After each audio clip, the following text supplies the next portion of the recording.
Thunderbird's brand new Doctors in Professional Practice program, or as we call it, DPP, is really a unique program.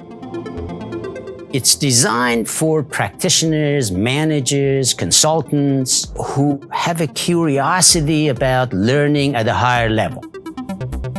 The courses are designed to cover more advanced topics in more sophisticated ways. But this is not a PhD program. So our objective is not to produce traditional academics. It's to give a set of tools to executives, practitioners, managers who want to take a higher level, more abstract, more complicated, more sophisticated way of understanding the world around them.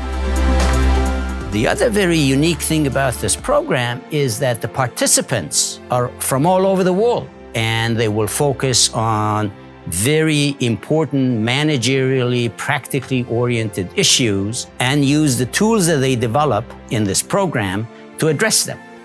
So it's a fascinating program, it's a unique program, and it's a typical Thunderbird program. Welcome aboard.